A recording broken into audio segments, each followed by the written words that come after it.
Hi,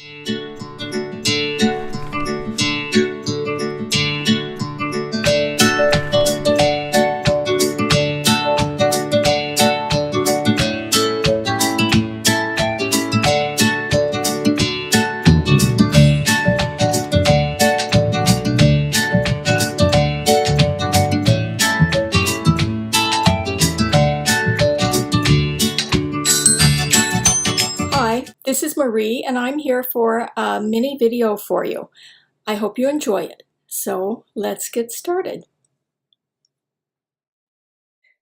Today I'm going to be using a light Denim blue color combo using Copic markers. However, you can use touch or any alcohol ink marker that we have, but you'll just need to adjust the color combos at that time.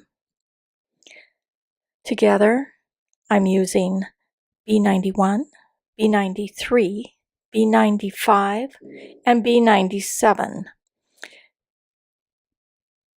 I'm going to use this adorable image by Saturated Canary called Puppy Love. It's kind of a good time of year for this image. Now when I look at an image, I like to see where the focal image appears to be going. And in this one, they're looking at each other, and I'm going to choose to have my light source coming from the front. Now you can put it any place you prefer. It's a personal preference, but I like to use the one from the front on this particular image. And I'm just going to be doing the pants, the blue jeans, to give you a light denim blue jean effect.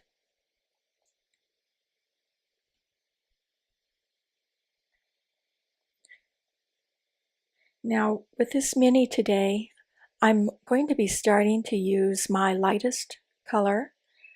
I like to sometimes block out where my shadow area is going to be using my lightest color, and that way if I make a mistake, it's easily corrected. Sometimes I get a little carried away and put dark colors where my highlight should be. So this is a technique that I use to help me work that out, and it's much easier if you make a mistake because it is already your highlight color.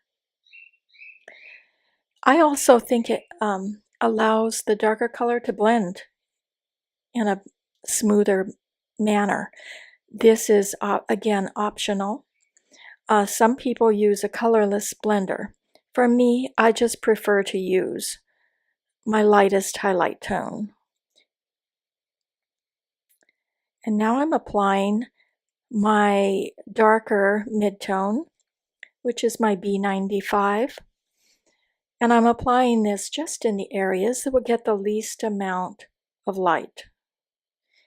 And you know, if you want your image to be dimensional, not to look flat, you need to put some dark coloring, shadow, on the outer edges, a little on the inner, and in the recesses of any fold.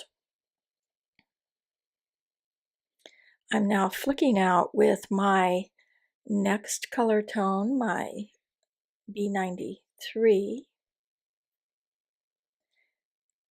and I like to clean my nibs frequently as well.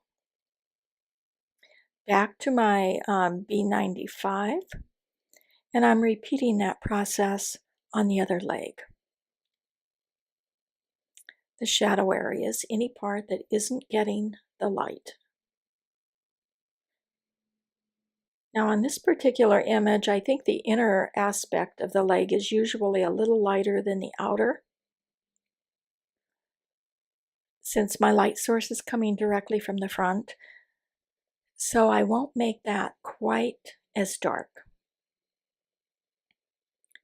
I'm using a flicking method that I discussed in last week's video, that wrist activity.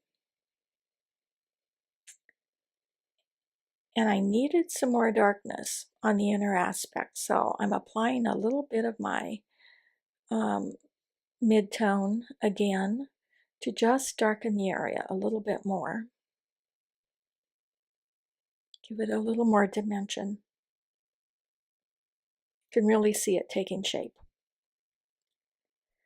Now I'm going to take my very darkest and I apply this one toward the end, and I use it very sparingly.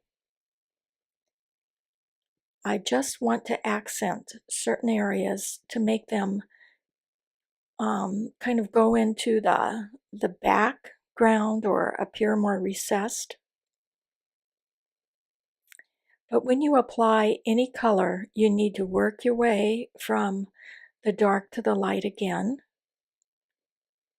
and frequently cleaning your brush nib frequently, because you do carry the darker into the light if you don't. Again, just accenting a few areas that I want to be nice and dark. And then taking your next darker tone and blending out.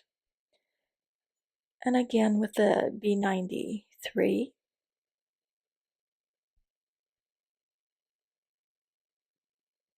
And the smaller your areas to work, the better, but for the sake of this video, I'm kind of working it together.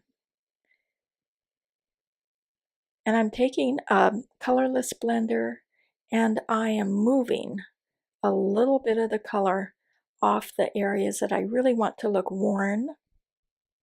And I'm happy with this, the way this turned out. You can see the highlights. You can see the kind of worn blue denim look. And there you go.